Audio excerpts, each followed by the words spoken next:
தனது கொளத்தூர் தொகுதிக்கு தமிழக அரசு நிதி ஒதுக்கவில்லை என்று குற்றம் சாட்டி சென்னையில் ஸ்டாலின் தலைமையில் திமுகவினர் ஆர்ப்பாட்டம் நடத்தினர்.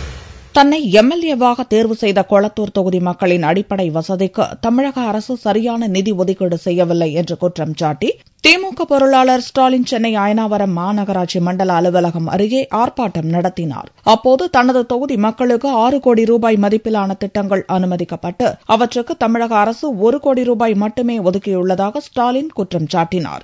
ஆக உடனடியாக மாநகராட்சியும் ஆட்சி பொறுப்பில் இருக்கக்கூடியவர்களும் தங்கள் தவறை திருத்திக் கொண்டு